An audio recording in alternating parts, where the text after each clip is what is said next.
consequences of extending the upper income tax cuts, based on what we've already heard fairly explicitly in the political environment, is that you do that now, you're going to do it forever.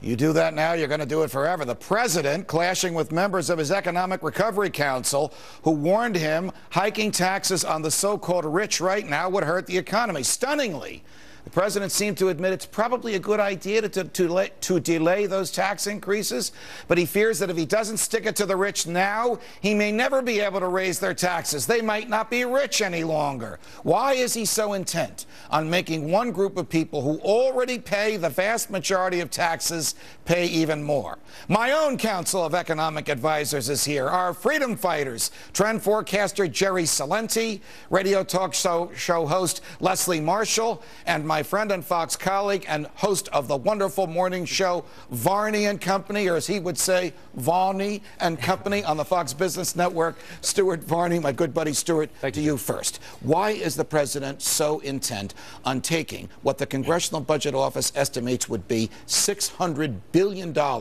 away from investors and having the government consume it? Income and wealth redistribution is at the heart of every single policy initiative that this president has come up with in 18 months. So reason number one, income redistribution. Point number two, he thinks that if you keep low taxes on the rich, they won't spend the extra money that they're taking home. He is absolutely wrong.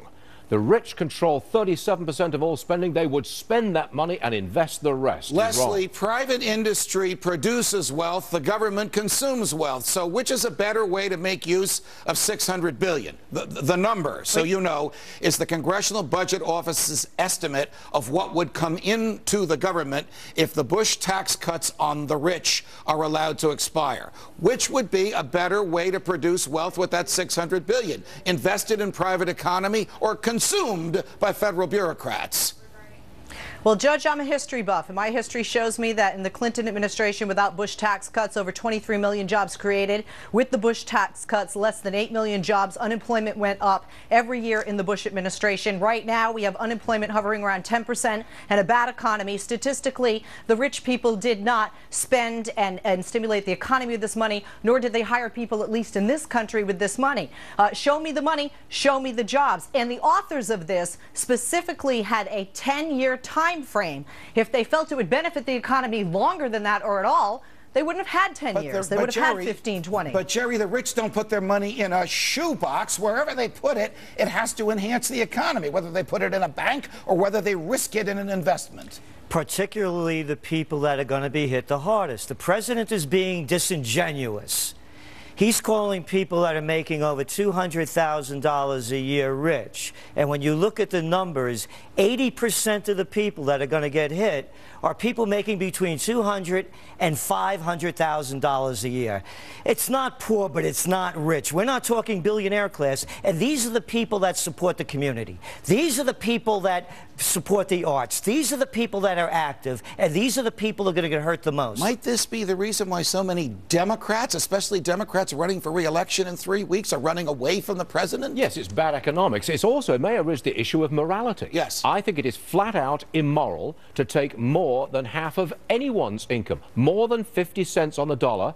If you add up federal and state income taxes, you are taking more than half of people's income. That is immoral and, dare I say it, un-American. Have you ever heard the argument that taxation is theft? Yes. Yes, you have. Leslie, why does the president want to take this money from the most productive people in society? Stated differently, why are Democrats running for office running away from the president on this one? Well, first of all, I'm a Democrat, and I have cojones, guys, and I think any Democrat running away from the president lacks backbone and cojones, and they shouldn't do that, and I think it's actually hurting the party. You're not running for anything. Your job is not on the line. I'm too smart for that. I'm too smart for that, Judge, please. Because, you know, talk show hosts stay and go regardless of politicians in the White House and in Congress. But in answer to your question about why would he want to do this, let me tell you something. I am not a money gal. I am not a Wall Street person. All right, 30 seconds. Go ahead. I don't even play Vegas, but Warren Buffett is. And Warren Buffett thinks this is a good idea, and I think he's done pretty well. I stand behind WB on this. All right, Marshall, Celente, Varney, stick with us.